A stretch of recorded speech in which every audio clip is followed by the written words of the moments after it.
Oh, hi there. This is the Security Weekly News. I have returned to this plane of existence, and it's episode 159 of this program.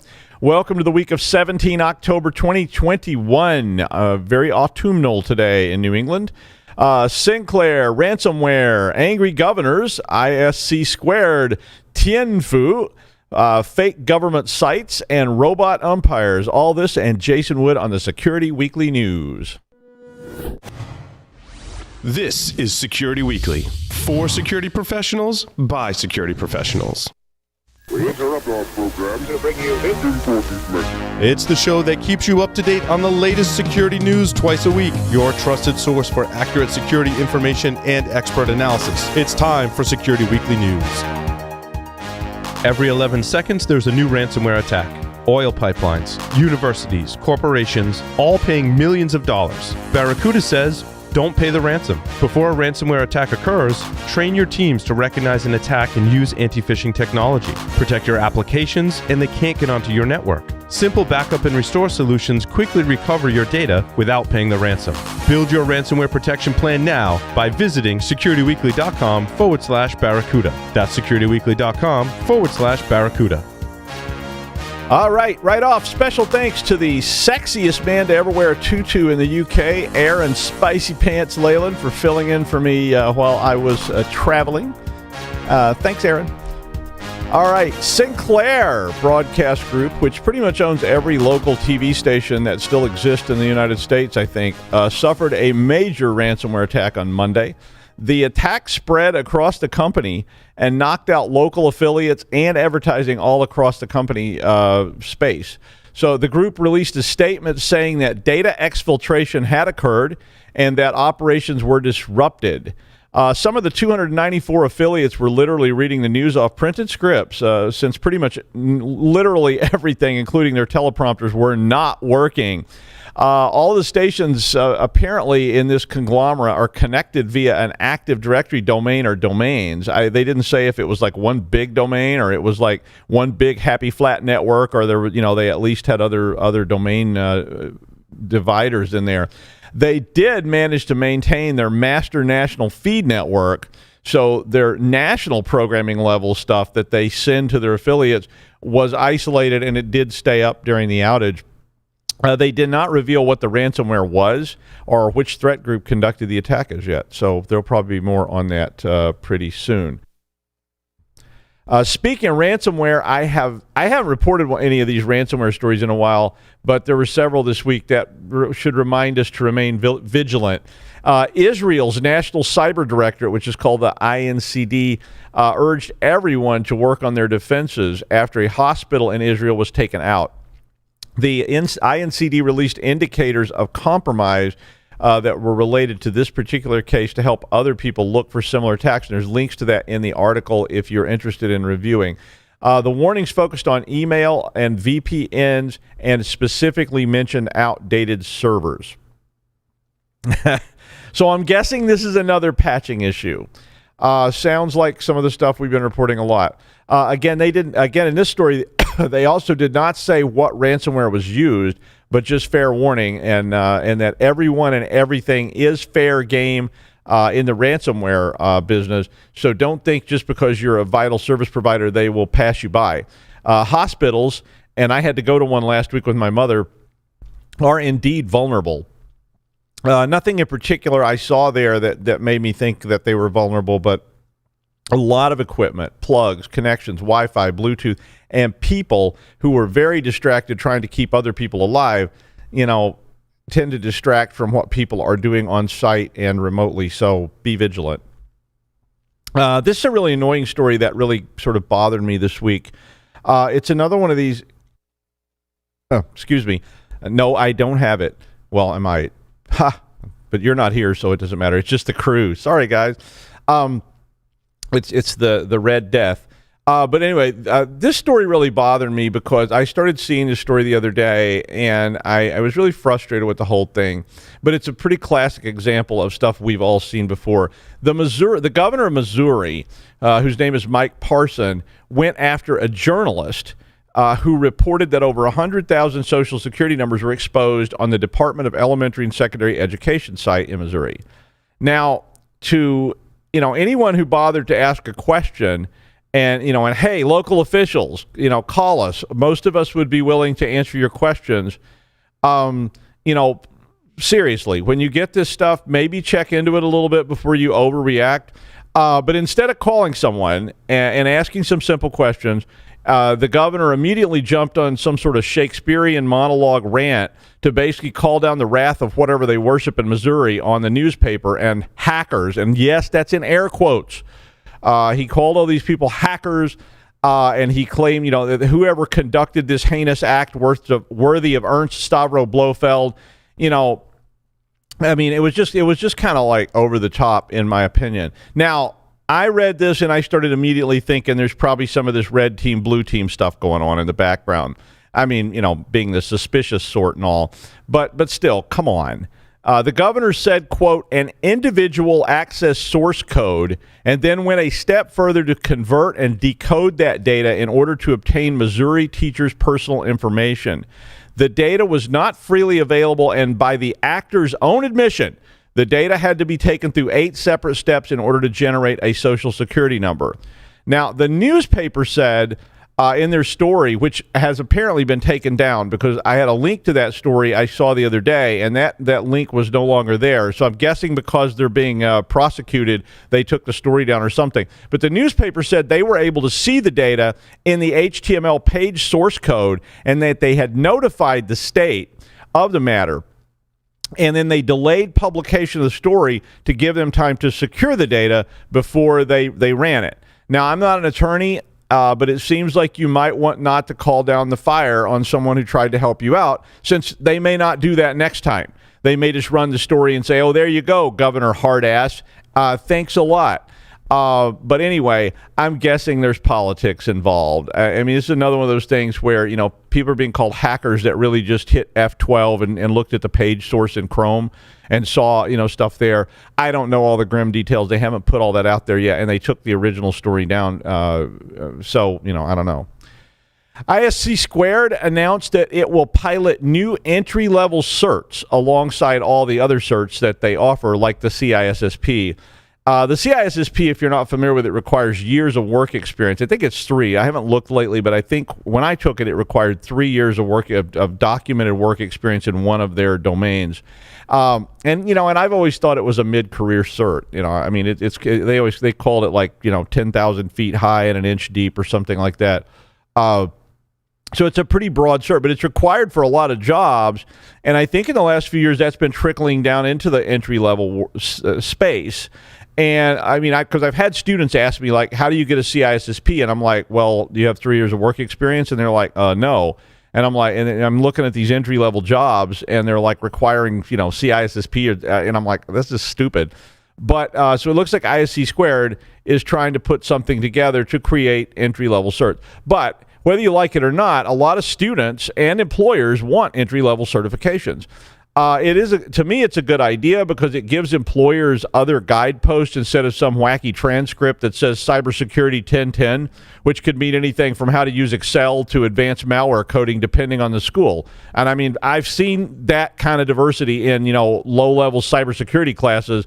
So yeah, I think it's an interesting idea, but if and only if the certs reflect actual entry-level skills and not just how well you can memorize the 947 parts of a good cyber strategy, because we know there's way too many of those kind of certifications, so that people who actually don't really know anything but are good at memorizing lists do really well on it, and people that actually understand it but maybe aren't so great at memorizing a whole bunch of nonsense are not. So, I would hope it's more OSCP and less CISSP than what it could be.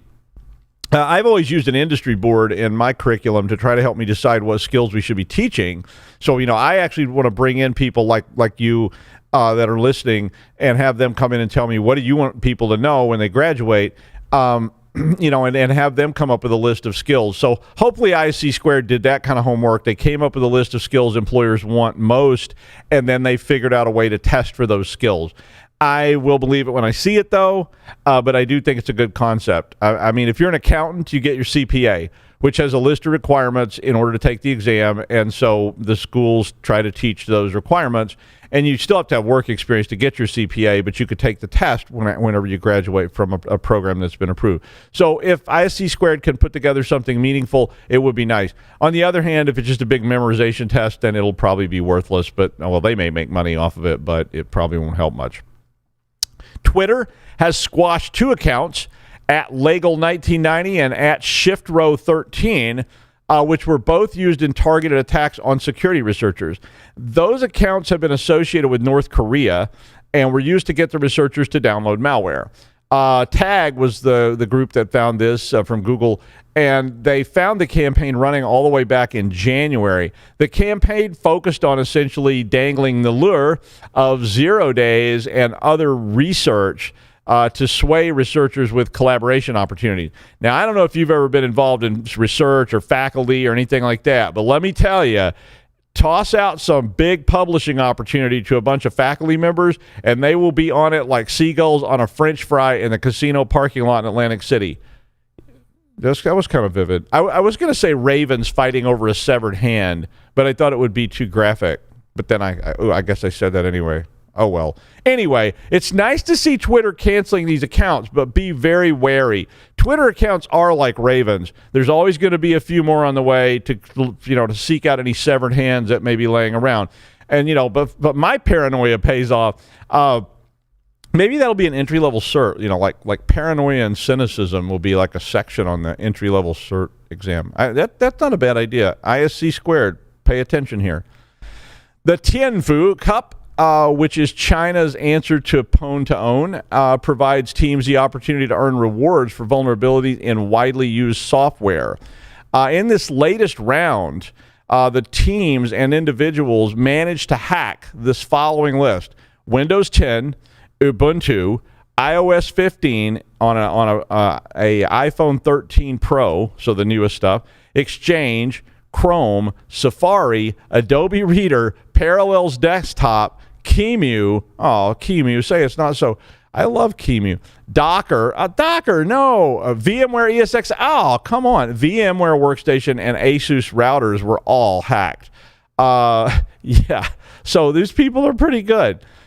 Basically, that resulted in a payout of approximately $1.9 million to the various teams. And the biggest single payout was $300,000 to Team Pangu for a remote jailbreak against an iPhone 13 Pro running iOS 15. I mean, that's pretty impressive.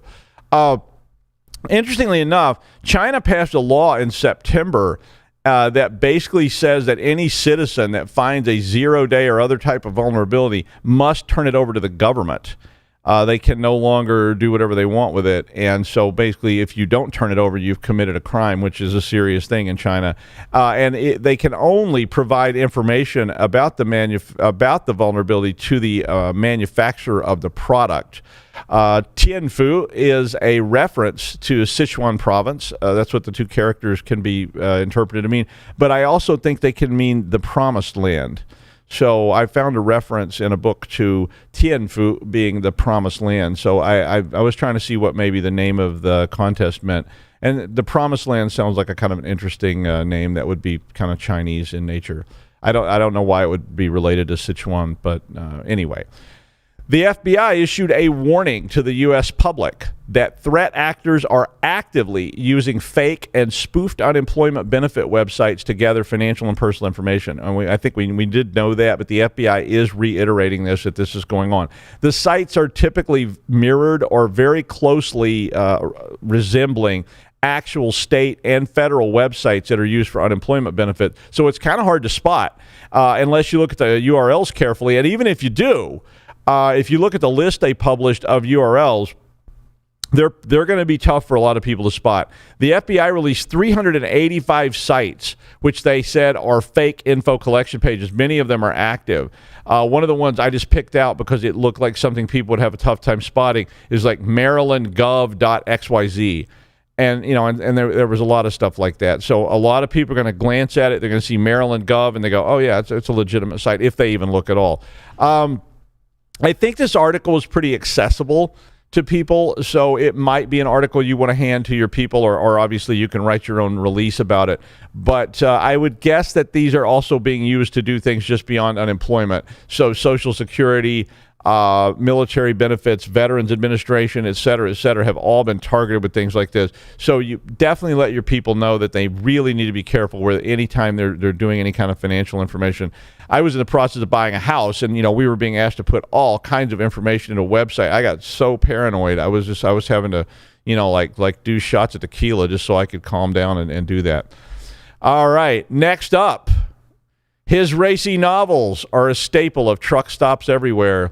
Classics such as I Want the Hobo to Watch, Highway Tramps, and Sexy Hillbilly Cannibal Holocaust have been read by many a bored trucker in a rest area. He is none other than Jason Wood. Hey, everybody. Good to be back with y'all again this week. I got a fun story for us this week on Business Security Weekly about mergers and expansion. Except, wait, this is Security Weekly News. Actually, it is kind of a business story. It's kind of what had got my attention this week, but it's about the group that operates the TrickBot malware and Conti ransomware and their operations. The article on Threat Post I have linked in the show notes basically references them as the TrickBot group or whatever. I know them as Wizard Spider, and what did they do? What was kind of interesting is what they did to get the attention, ultimately, of IBM X-Force, who wrote the report, and then Threat Post, who followed up with a blog post. Essentially, a few months back, the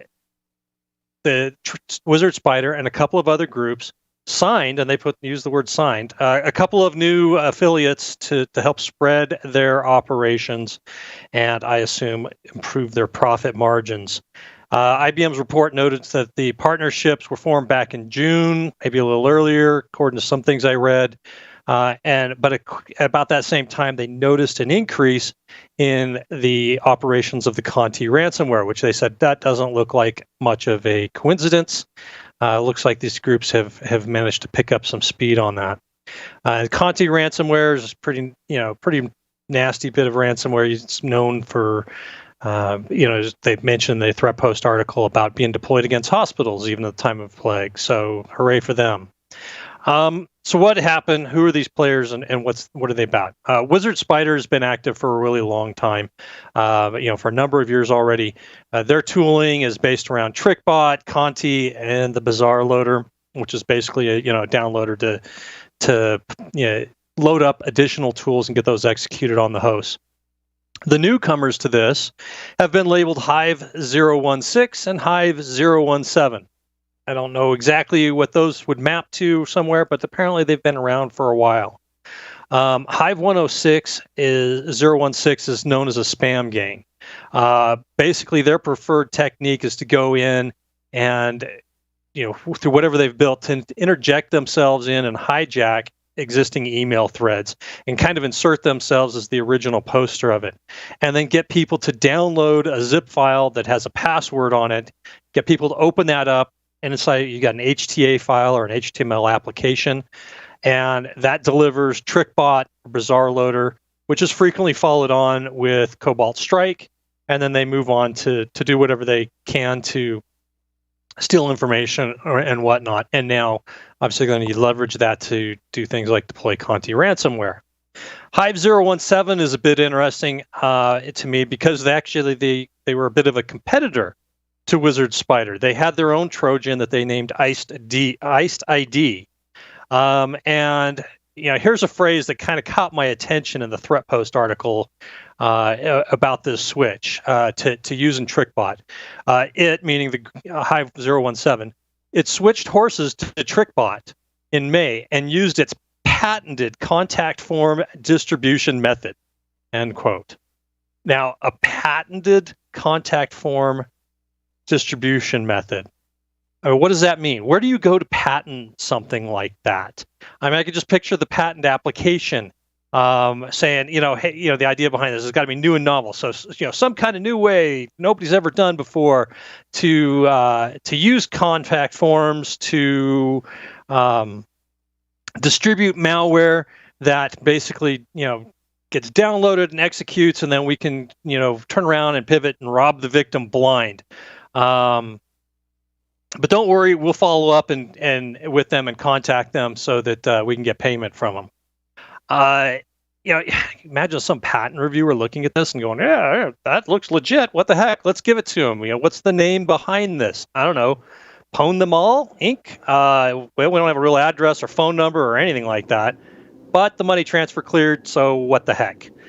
Rant aside, Hive017 basically uses the contact forms on victim websites to deliver links that they use to download their payloads.